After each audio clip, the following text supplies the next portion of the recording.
Principio del XVIII secolo, scoppia quella che verrà chiamata la Grande Guerra del Nord. Una delle cause principali fu il desiderio di Pietro il Grande di Russia di ottenere accesso ai mari. A quel tempo la Svezia era una delle nazioni più potenti d'Europa e supervisionava un impero nord-europeo che rese il Mar Baltico, geostrategicamente vitale allora come oggi, un lago svedese virtuale. Controllando il Baltico, la Svezia aveva un controllo soffocante sulle fortune di tutte le nazioni lungo il suo confine. L'attrezzato esercito svedese poteva marciare ovunque in Europa, il che lo rendeva un attore chiave nella guerra e nella pace. La resistenza a tale dominio alla fine fu inevitabile e quando una coalizione di regni si unì contro la Svezia nella Grande Guerra del Nord pensarono che le loro prospettive fossero piuttosto buone perché l'appena incoronato re svedese Carlo XII era un ragazzino di appena 14 anni. Il Wunderkind procedette rapidamente a sconfessare la loro eccessiva sicurezza. In una serie di campagne straordinarie Charles mostrò un gusto per strategie tattiche audaci ed ingegnose, sventò un attacco dei danesi assediando Copenaghen e costringendoli al tavolo delle trattative, umiliò un esercito russo molto più grande a Narva, respinse le forze della Sassonia a Riga. Durante il suo regno l'impero svedese raggiunse nuove vette, anche se la Russia alla fine lo sconfisse.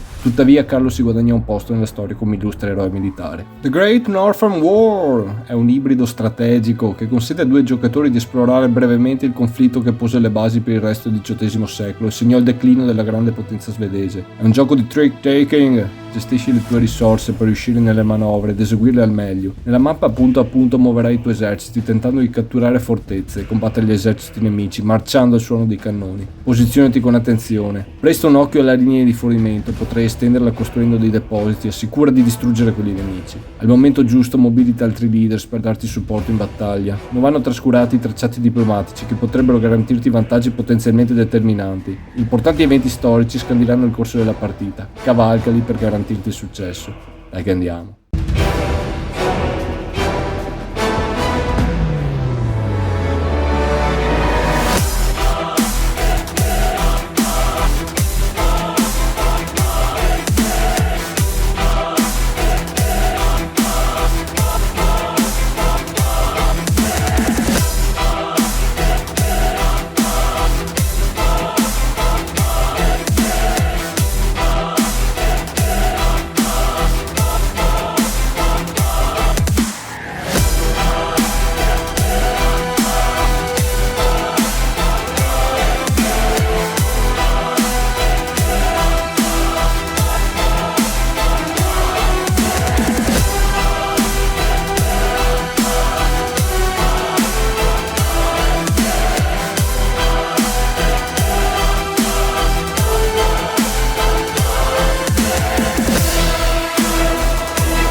Senti qualche musica? Ciao ragazzi, bentornati su Winter Quartering.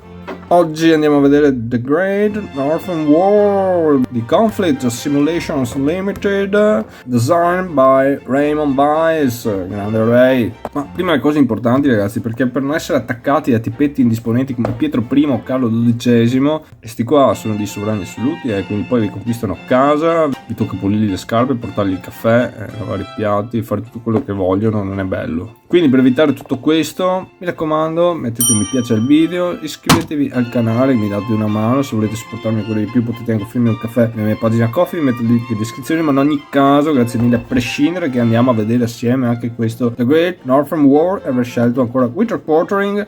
Andiamo subito però a vedere cosa c'è dentro la scatola e poi facciamo anche un tutorial. Yeah! Scatolina agile, Great Northern War, questi signori in copertina, scatolina anche leggera, cioè non è tanto solida, sembra tipo carta pirata, piccolina, portatile, vedo con le mani grandi, però insomma. Andiamo a vedere cosa c'è dentro. Un rulebook piccolino, 19 pagine, tutto layout semplice ma funzionale. Una mappetta, vedete proprio tipo una 4, pacco di legni e legnazzi, cilindretti, un mazzo di carte, 4 di 6, una striscetta di counters, e adesivi da mettere sui nostri cylinders, e penso che non ci sia altro, no, questo, c'è anche l'inserto. Questo è The Great Northern War. Boom, eccoci qua, Great Northern War. Gioco da 2 giocatori, le fazioni sono 2, ci sono gli svedesi e alleati, denotati dal colore blu, e ci sono gli anti-svedesi, alleati, non alleati, non si sa, ma tutti ce l'avevano con la Svezia, presenti nel gioco con il colore verde. Per esempio abbiamo i russi, i sassoni, i polacchi, un po' di gente. Il setup, ragazzi, è fisso sulla mappa e questa è la disposizione. L'unica variabile è come distribuire i lord sassoni e polacchi, perché comincia la nostra scelta tra Varsavia, Cracovia, Kiev e Poltava. Possiamo distribuirceli in queste zone qua, mentre il resto è tutto vincolato. Da notare leader Gardi, che è dal suo lato inactive. Tutti i leaders, che sono i costi cilindretti, mi ricordo i lords della campagna, vabbè, qui si chiamano leaders, possono essere active o inactive, vedremo meglio. Vediamo mappa punto a punto. I luoghi sono di 2 tipi: avremo località normali denotati dal cerchietto, poi avremo le fortezze, le fortresses, che hanno questo stendardo colorato sopra e la forma a rettangolo. Le fortresses sono anche cose che si possono conquistare, bisogna conquistare per tentare di vincere. Vediamo che alcune hanno lo stendardo blu, che partono già sotto il controllo svedese, alcune hanno lo stendardo rosso, quindi queste per cambiare il controllo devono essere assediate. Sono poi dei porti, ovviamente le ancore come al solito sono i porti. Altre cose presenti sulla mappa sono un tracciato diplomatico, uno per fazione, si avrà la possibilità di salire questo tracciato sbloccando cose. Land size, tracciato che ci denota quante carte andremo a pescare all'inizio ogni turno. E poi abbiamo un pedone qui per indicare il Trump in corso. Qual è la condizione di vittoria? Alla fine del 6° turno, chi avrà più fortezze conquistate in mappa avrà vinto. Ma c'è la possibilità di perdere prima, perché qualora il tuo hand size andasse a 0, quindi tu pescheresti, questo ti indica quante carte peschi all'inizio di ognuno dei 6 turni, qualora questo andasse a 0 c'è una sconfitta immediata. Ragazzi, quando noi conquistiamo una fortezza nemica, guadagniamo un hand size e l'avversario ne perderà 1, quindi è tutto legato in realtà. Ma c'è un altro concetto che chiariamo subito, che è proprio il principe, la chiave di tutto il gioco. Ci sono 2 cose a tenere a mente: land size, denotato da questo tracciato, che sono le carte che pescheremo all'inizio di ogni turno, e poi c'è il temporary hand size, cioè la dimensione temporanea della nostra mano. Infatti ad ogni turno avremo tot carte in mano pari al nostro hand size, ma certe azioni ci richiedono di scartare una carta e non ripiazzarla, mentre alcune ce la fanno ripiazzare. Bene, sinogni oppure altre condizioni speciali, insomma, che ci fanno ridurre la nostra mano temporaneamente fino al prossimo turno in cui andremo a pescare quella che ci indica land size. Quando anche il temporary hand size per qualche motivo dovesse scendere a 0, anche in quel caso avremo perso. Quindi hand size a 0 o temporary hand size a 0, sconfitta automatica, oppure si va alla fine del 6° turno, chi ha più fortezze in mappa vince. Un luogo è controllato se ha un leader amico presente, però nel caso di una fortresses è controllata solo se parte inizialmente della nostra alleanza, oppure tramite un assedio potremo conquistarla e mettere il nostro segnalino di controllo. Gli altri spazi, che non siano le fortezze, sono controllati solo se qualcuno ha qualcosa sopra. Possono essere un leader o magari anche un depot, ma il concetto di controllo è importante solo per le fortezze qua praticamente. Continuiamo con il nostro setup. Abbiamo poi un mazzo di carte, praticamente ragazzi un mazzo di carte di scala 40. Questo mazzo di carte dovremo togliere i 10 e metterle in una pila a parte, ben visibile. Poi togliamo anche tutti i pezzi grossi, tire, le regine, i joker. Anche questi li mettiamo in un mazzo a parte. Questi rappresentano tutti gli eventi e vanno acquisiti tramite certe azioni o condizioni. Quindi avremo tutta una serie di eventi molto importante e molto variegata qua la situazione. Quello che però sarà il nostro nervo, il cuore del gioco, saranno il rimanente delle carte. All'inizio di ogni turno quindi andremo a pescare tante carte pari a quanto è indicato qui dal nostro tracciato di hand size, quindi 6 per l'antisvedese in questo caso, 7 per lo svedese, Al primo turno da setup, l'antisvedese comincia anche con questo evento in mano. Pietro I modernizza la Russia. Poi cominciamo con il nostro turno e andiamo a vedere anche il concetto corrente qua, cioè quello che fa girare tutto il discorso. E questo è un gioco di trick taking, la briscola, il 3-7 sapete giocare, perfetto, ci hanno fatto wargame sopra. Quindi all'inizio di ogni turno andremo a risolvere i planning tricks. Questo ci aiuta a migliorare un attimo la mano, ma soprattutto a dichiarare di cosa va il turno, il seme dominante, il trump. Quindi la prima cosa che si fa è si rivela la prima carta del nostro mazzo. Questo sarà il trump, quindi questo turno, il primo turno va di cuori, ragazzi. Bene, adesso partendo da chi ha più carte in mano, questo giocatore condurrà un trick. Chi vince il trick, la mano, si becca l'8 di cuori, che è un taglio, è una roba forte. L'altro invece pescherà una carta a caso in cima del mazzo. Quindi diciamo che giochiamo l'8 di fiori, che tanto abbiamo anche il 9 di fiori. Lui per vincere deve giocare un taglio oppure giocare un fiore più alto, però in questo caso non c'è perché il 10 è fuori. Vediamo, lui ha fatalità un taglietto, quindi magari taglia col 2, quindi prende la mano e si intasca l'8 di... Mentre lo svedese pescherà una carta a caso che è un 5 di quadri, però potrebbe essere stato anche un altro taglio. Quindi magari se hai carte pacco e la posta non è buona, cerchi di migliorarti la mano e buttarla via, oppure non lo so. Comunque non ci sono vincoli del rispondere, di andare sopra o di rispondere al seme, si può rispondere a quello che si vuole. L'unica roba è che per prendere o giochi una carta dello stesso seme ma di valore più alto, oppure giochi un taglio, che è il nostro trump. Poi si risolve un altro planning tricks. Il giocatore che ha vinto la mano precedente rivela un'altra carta, stavolta in 7 di fiori, la posta in palio. Quindi l'antisvedese adesso dice, magari sto 5 di picche non me ne frega niente, casomai loro dicono 7 di fiori, non mi interessa, però abbiamo sto 2, sto 3 di cosi che non ci faremo un cavolo, quindi magari buttiamo via il 2. Ecco, vabbè, lui si vince il 7 di fiori, quindi ok, l'altro pesca una carta a caso. Fatalità il 9 di cuori, vedete, cioè, quindi hai un attimo la chance di migliorarti la mano e soprattutto si determina il semi round. Dopo, una volta condotti questi planning tricks, andiamo all'action phase. L'action phase comincia sempre chi ha l'hand size più alta. Se è pari comincia lo svedese. Chiariamo subito una cosa: gli eventi, ragazzi, che si chiamano decision cards e i 10 non contano nella tua hand size, ok? Allora, partendo quindi dal giocatore che ha hand size più alta, in questo caso lo svedese, andremo a giocare un'azione, poi la farà il nostro avversario, andremo avanti alternandosi fino a che tutto il mazzo di pesca sarà esaurito. Non spaventatevi, si fa presto, Quando questo sarà esaurito sarà finito il turno. In poche parole, per svolgere un'azione bisognerà prima giocare una carta, condurre un trick. Se vinci quel trick, l'azione sarà più forte, avrà successo, oppure se lo perdi magari non ha successo, oppure non è forte come avrebbe potuto essere. Questa è la sostanza. Le azioni sono di 3 tipi, ragazzi.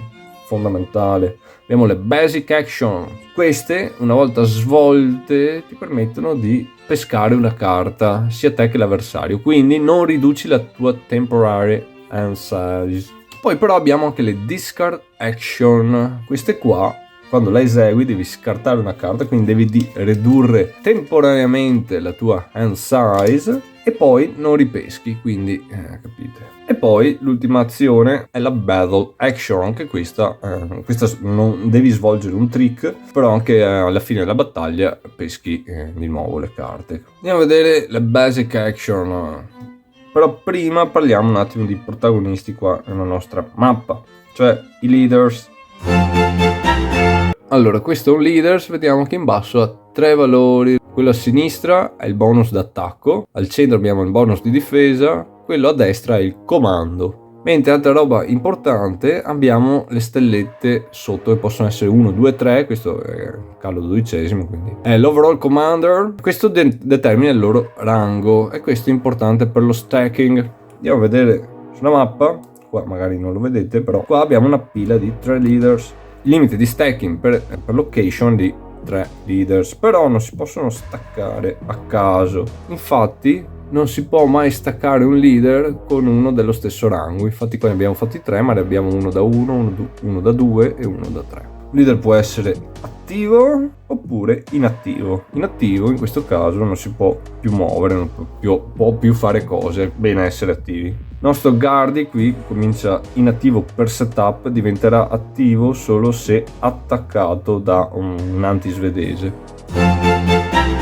Chiarito lo stacking e i nostri leaders, andiamo a partire con le basic action. Vediamo la prima, che è la move action. Allora, chi si può muovere? Un leader da solo oppure si può attivare una stack. Per prima cosa però bisogna condurre un trick, quindi mettiamo che lo svedese dice che vuole fare un'azione di movimento, bisogna annunciare l'azione e poi spara una carta per tentare di vincere un trick. Quindi magari non so, gioca il 9 di fiori. Vediamo, ci bruciamo un taglio con l'antisvedese, magari no, buttiamo via sto 4 di fiori. Allora, in questo caso qua lo svedese quindi avrebbe vinto il trick. Decide quindi di eseguire il movimento, bisogna indicare un leader, una stack da muovere. Questo riceve 3 punti movimento, un punto movimento corrisponde ad un luogo. Però se volessimo entrare in un depot nemico, questo è importante per la supply, dovremmo fermare il movimento e ci costa un punto movimento in più muoverci dentro, però lo distruggeremmo.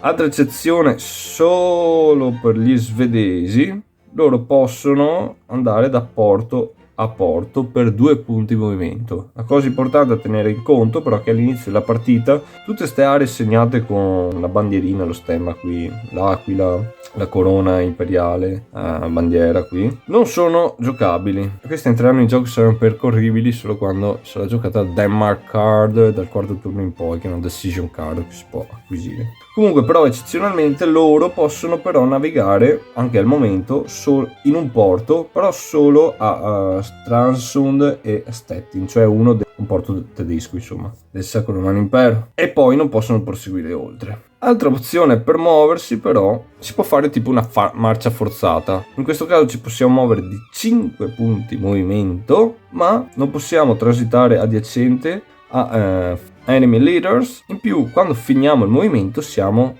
inattivi ragazzi. Però anche se noi decidessimo di muoverci solo di 3 punti, noi saremmo costretti a flippare il nostro leader inattivo se avessimo perso il nostro trick. Vincendo il trick invece possiamo mantenerlo attivo, anche se non è automatico, abbiamo una chance. Praticamente dobbiamo tirare un dado, un d6, e tirare meno del suo valore di comando, che è il valore a destra, in questo caso è 4. Perfetto, lui resta attivo. Attivo è importante perché vuol dire che può continuare a fare altre azioni di movimento in questo turno. Ora, quando un giocatore si muove, quindi ha vinto il trick, fa il roll per provare a stare attivo, però metti che lo fallisca, ha l'opzione di scartare una carta dalla sua mano, quindi ridurre temporaneamente il suo temporary hand size, per stare attivo, però ha un costo. Se non hai vinto il trick iniziale comunque non lo puoi fare. Altra cosa che ci fa aumentare il costo di movimento è entrare in una casella con un altro nostro leader. Per esempio noi dobbiamo entrare qua, quindi andiamo a fare stack, ci costa un +1 di movimento. Mi raccomando, la regola dello stacking bisogna sempre guardare il rank. Quando muoviamo con un leader non siamo obbligati a muovere tutta una stack assieme, ma possiamo fare split, joy division. In questo caso lui fa 1, 2, 3, 1, 2, 3, 1. Ok, tutti hanno 8 punti di movimento, però poi devono o tutti essere messi inattivi o se no bisogna che ognuno testi. Viceversa, se invece muovevamo una stack assieme, l'unico che fa il test e l'unico che viene flippato inattivo è solo l'overall commander, quello highest rank, quello in capo del discorso.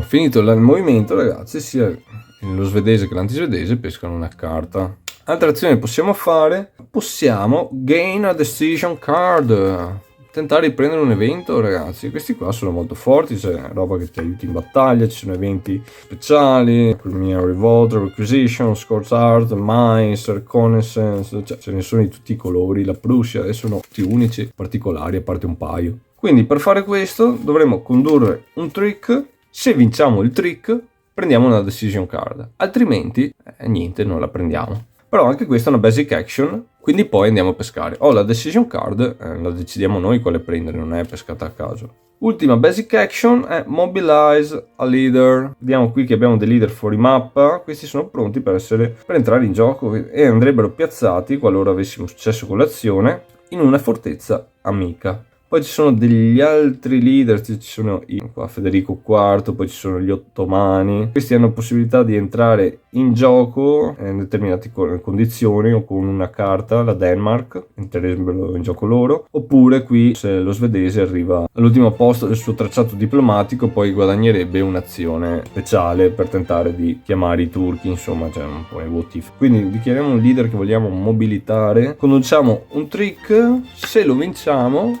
possiamo mettere in gioco. Basic action ancora ragazzi, si pesca. Boh, queste sono le basic action. Andiamo a vedere ste discard action. Allora, la prima è il Diplomatic Appeal, ovvero cerchiamo di andare su questi tracciati qui. Allora, vediamo che lo svedese per andare su può giocare solo carte in picche o in fiori, mentre cuori, le carte rosse, insomma, per l'antisvedese. Per andare su bisogna giocare una carta di valore pari o superiore al posto in cui ci troviamo nel tracciato. Quindi, se giochiamo per esempio un 6, un 7 di picche, possiamo andare su. Fatalità adesso non ce l'abbiamo. Però per esempio andiamo qui, vedete qui, sblocchiamo il 10 di picche, quindi andiamo a prenderlo. Anche questi ragazzi, ricordo, non contano nella nostra mano. Questi qui si guadagnano come nel tracciato diplomatico, per esempio, se no conquistando certi spazi. Bene, poi ci sono altre condizioni che vengono sbloccate, altre carte decision card, c'è la Prussia available, si può andare a prendere la decision card della Prussia se arriva qualcosa, c'è la Crimean Revolt, c'è la storia dell'Ottoman Empire, ok. Quindi discard action, io scarto la carta che mi permette di andare su, poi però non pesco, questo mi riduce la temporary and size. Attrazione è una use decision card, sì ragazzi, per giocare le nostre decision card, gli eventi, dobbiamo scartare un'altra carta dalla mano. Quindi loro scartano 6 di fiori e giocano Peter Modernizes Russia. Alcune carte, tipo come questo, ti dicono di scartare ulteriori carte, ok? Quindi c'è una roba magari forti che fanno robe, richiede uno sforzo, insomma, capite che se non avete carte avete poca scelta e poi siete più limitati nelle azioni, quindi ponderare bene, però sono robe forti, insomma, anche tematiche, quindi anche qua alla fine non ripeschiamo. L'ultima azione che possiamo fare è costruire un depot. Anche questo, scartiamo una carta e costruiamo un depot dove abbiamo un friendly leader, tipo qua mettiamo un depot. Cosa servono i depot? I depot sono fondamentali per estendere la nostra linea di supply, che poi vedremo. E più ti danno un bonus di un modificatore di +1 quando vai a difendere dove c'è un depot. Sono limitati però, quindi attenzione, però molto utili, anche se costosi. Anche questo, ragazzi, come tutte le azioni di discard action, non si ripesca alla fine. Poi andiamo alla battle action. Questa è un'azione a sé. Quando si fa battle, si enuncia battle quando hai uno stack o un leader adiacente a dei leader nemici. Non si entra mai dentro, si dichiara da adiacente. Come funziona la battaglia? Allora, tutti e due i giocatori di prima cosa devono segretamente giocare una carta, poi questa viene rivelata, poi tutti devono tirare 2 di 6, questo valore viene sommata a quello della carta. Se il difensore è in una fortress, vedete qui c'è un dado anche stappato, può ritirare il minore se vuole, però quel dado è vincolante. Poi ci sono dei bonus, bisogna contare per l'attaccante il valore di attacco, quello a sinistra dei leaders, in questo caso ha +2, per il difensore quello di difesa, in questo caso ha +2, +1, +0, quindi lui ha +3. Se il difensore poi difende anche in un depot ha un +1 ulteriore. Se poi invece ci sono dei leader attivi o anche una stack che abbia almeno un leader attivo, quindi magari anche l'highest rank è inattivo, però quello sotto è attivo, adiacente al luogo dove c'è il difensore, potremo godere del Sounds of Guns bonus, cioè marciano al suono di cannoni sotto i richiami, vanno verso la battaglia. Per ognuna di queste aree, sia il difensore che l'attaccante guadagnano +1 di bonus, quindi magari a questo qua, quindi un +1, a questo qua è un altro +1, ok, si sommano tutte queste belle robe, quindi abbiamo qua in questo caso, sommando tutto, abbiamo 15 per l'attaccante e 12 per il difensore, si va a prendere il punteggio dell'attaccante e si detrae quello del difensore, quindi 15 meno 12 fa 3, andiamo a prendere Battle table, tabellina magica. Allora, vediamo il differenziale. Il differenziale da più 2 a più 3, sì. Il risultato è D1, Defender 1, cioè prende un colpo. Deve prendere un step loss. Altri risultati potrebbero essere no effect, Defender eliminated, male, Attacker eliminated, oppure l'attaccante deve prendere 1 o 2 loss, insomma. O prendi loss o sei eliminato o no effect. Come assorbi ste loss? Le loss vanno assorbite o ritirandoti, in quel caso assorbi uno step loss, no, uno step loss può essere assorbito eliminando l'highest rank leader. Quindi in questo caso avremo una scelta, uno step loss, o eliminiamo Fleming oppure ci ritiriamo. Se però avessimo subito un D2 dobbiamo prendere 2 step loss, con uno siamo obbligati a far fuori l'highest rank leader, con l'altro possiamo decidere se ritirarci o farne fuori un altro, ecco, se non vogliamo perdere la posizione. In questo caso diciamo che ci ritiriamo. Di quanto dobbiamo ritirarci? Dobbiamo ricordarci il differenziale del combattimento che era di 3, 15 meno 12 fa 3, quindi dobbiamo ritirarci di 3 caselle. Come deve essere eseguita la ritirata? Dobbiamo cercare di ritirarci verso un friendly objective, se possibile. Boh, in questo caso sì. Non possiamo mai passare per nemici, ovviamente, ma neanche amici, ok? In quel caso là saremmo eliminati ragazzi. Se passiamo per sbaglio sopra un friendly depot, questo andrebbe distrutto e non lasciamo niente al nemico. Invece non possiamo mai passare neanche sopra un enemy depot e neanche in una enemy stronghold. Quindi le cose che ci bloccano la ritirata sono robe nemiche e lord leaders amici. I friendly depot no, ma quindi li distruggiamo. Se non possiamo eseguire la ritirata, veniamo eliminati. Vediamo l'elimination, che quindi può essere su una ritirata che non possiamo eseguire, oppure se scegliamo o dobbiamo eliminare un leader. Questo è eliminato, però bisogna andare a fare uno check per la permanently removal. Praticamente si tirano dadi, se facciamo da 3 a 6, questo viene disbanded, poi può essere mobilitato. Altrimenti, se tiriamo 1 o 2, questo via, lo buttiamo in scatola e arrivederci a mai più per oggi. Notiamo per esempio poi c'è una Defender Eliminated, Attacker Eliminated più severo con l'asterisco, che questo ti fa anche ridurre la Temporary End Size, quindi devi scartare una carta.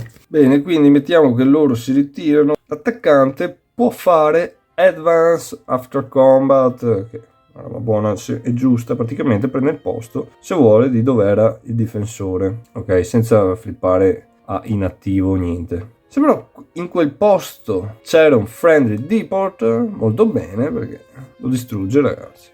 Viste tutte ste robe qua, alla fine della battaglia però si pesca una carta per rimpiazzare le carte iniziali che abbiamo giocato.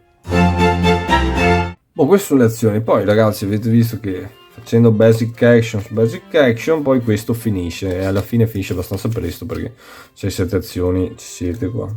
Poi dipende. E quindi si trigger alla fine del turno. Alla fine del turno cosa succede? C'è la siege phase. Quindi per esempio magari qua il signor Shemeretev si trovava a Narva, che è una enemy stronghold. Può provare il siege. Quindi tira un D6. Se fa più del suo comando, il valore di comando, viene eliminato. Disastro. In questo caso è 2. Però se fa meno, prende la stronghold, in questo caso prenderebbe, incrementerebbe di 1 su end size e decrementerebbe di 1 quello dello svedese. Però è difficile fare 1 o 2, quindi abbiamo dei bonus. Se abbiamo una stack invece, per esempio assieme a lui c'era Pietro e un altro amico, quindi sono i 3, hanno in questo caso meno 2 perché ci sono altri 2 lord. Se avesse solo un altro amico sarebbe un meno 1, quindi puoi avere un meno 1, meno 2 al tiro del dado per fare questa cosa, quindi capite, più facile. Poi come Sounds of Gun, se hai altri leader amici attivi adiacenti a quella fortress, hai un ulteriore meno 1, quindi in questo caso qua avrebbe un meno 3 più 2 di comando, quindi fallirebbe solo con un 6, perché se tiriamo 5 fa meno 3, fa 2, che è il nostro valore di comando, che è perfetto. In questo caso si utilizzerebbe sempre però quello del leader, highest rank leader, che è Pietro I con 3. Poi ragazzi, l'1 è sempre un successo, mentre il 6, indipendentemente da quanti modificatori abbiamo, è sempre un fallimento. Poi c'è la surrender phase, che è praticamente la fase dove si checka il supply.